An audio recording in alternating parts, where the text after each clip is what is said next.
Dopo diamo una controllata che non ci siano schegge, robe, puntini vari, che così è bello pulito, così quando lo giriamo dopo ci resta piatto e non abbiamo problemi. Bene. Tutto nasce nel 1949, mio papà da piccolino viene mandato alla scuola di mosaico, che all'epoca a Spilimbergo era un po' l'unica opzione. Si mandavano lì i ragazzini perché oltre a imparare il mosaico imparavano a fare terrazzo, imparavano a posare le piastrelle e soprattutto poi imparavano a leggere il disegno tecnico.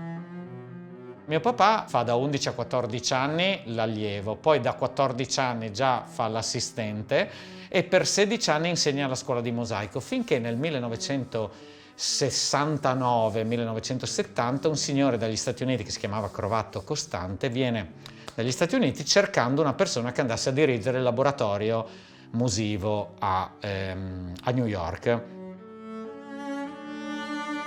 No, va bene perché questa adesso è una delle metropolitane di New York che Steven deve installare probabilmente quest'autunno. Sono 3 pannelli, quello lì è il pannello intermedio perché ce n'è poi uno ancora più grande di quello, questo è il più piccolino, quindi diciamo che una volta che siamo arrivati circa a metà di questo, siamo più o meno a metà di tutto il progetto.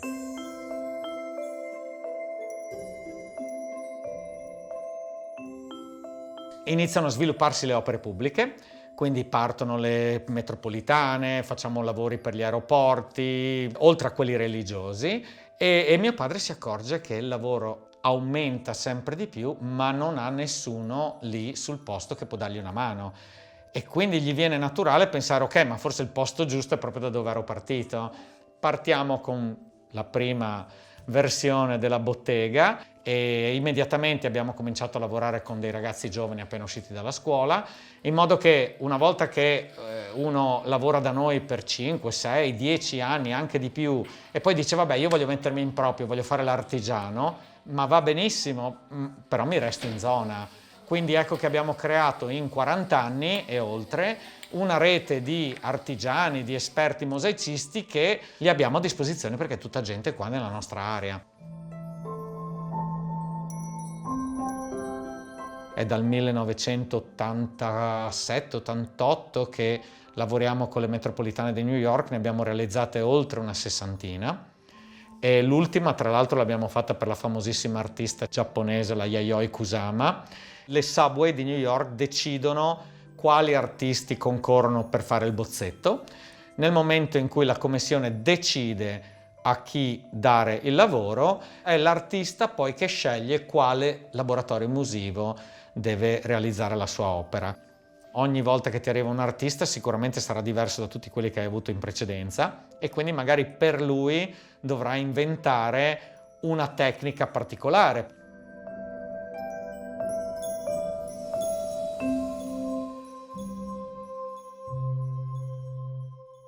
Fai qualche monaco buddista, sì, che così sono le figure principali del pannello 2.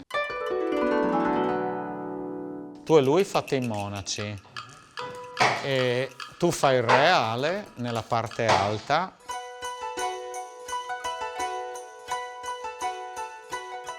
Uno dei progetti a cui ora teniamo di più è quello che adesso stiamo facendo per la Thailandia, è quello che ci impegna di più dal punto di vista dei giorni.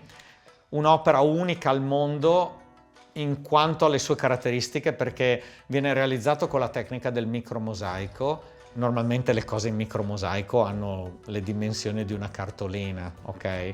Qua invece abbiamo 33 metri quadri, quindi abbiamo calcolato circa 7.000 giorni di lavoro ed è un'opera meravigliosa che nasce come idea addirittura 153 anni fa. Nel 1870-1875 il re della Thailandia visitò l'Italia. In questa visita Sua Maestà Rama V vede dei mosaici fatti con questa tecnica del micromosaico. Se ne innamora a tal punto che quando rientra in patria scrive un lascito dicendo che la sala dell'incoronazione la vorrei decorata con la tecnica del micromosaico italiano, e siamo arrivati a Rama X quando finalmente decidono di farlo. L'ambasciatore thailandese a Roma parte con il suo staff e va a visitare 3 aziende e qui siamo stati abbastanza fortunati perché oltre a noi erano state selezionate 2 grosse industrie del mondo del mosaico, che però come industrie sono fortissime se si tratta di rivestire piscine, moschee, cose semplici, ma non avevano alcunché di attinenza con la realizzazione di un'opera di tale finitura. Era ovvio che quello era il mondo dell'artigianato artistico e addirittura dei più alti livelli. Quindi a quel punto noi veniamo commissionati a fare il campione. Bisogna considerare che normalmente nei nostri mosaici le tempistiche vanno da 3-4 giorni al massimo 8-10 giorni più complicati. E io dissi, vabbè, per questa cosa qua proviamo a dire 100 giorni al metro quadrato. E tutti, come se fosse un'esagerazione. Bene. Per fortuna che quando ho mandato ovviamente il conteggio del campione, ho scritto, guardate che questo è un conteggio teorico. Meno male che l'ho scritto, perché alla fine ci hanno messo 200 giorni al metro per farlo, quindi era esattamente il doppio di quello che noi avevamo calcolato.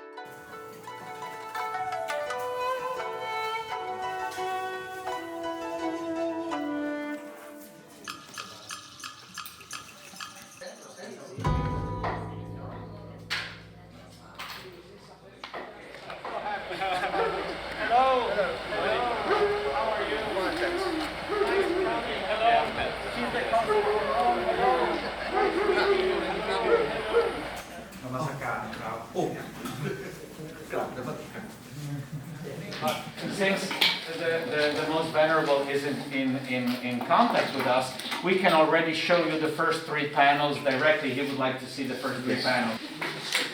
1, 2, 3, giù. Okay. Okay. You can go close and.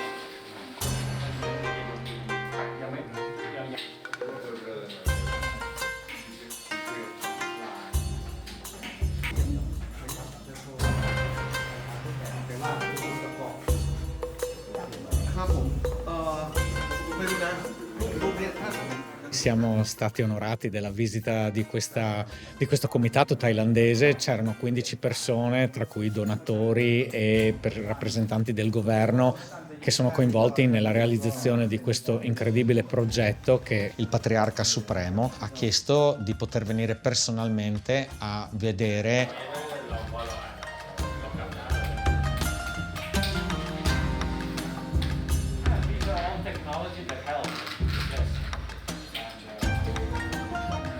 Questa volta l'arte italiana è stata seletta per questo grande progetto di restaurazione di tempio di Wat Rat Bopit che noi diamo molta importanza e per questo motivo l'ambasciata è molto soddisfatta, siamo molto contenti che possiamo espandere e collaborare con l'Italia anche per questa volta.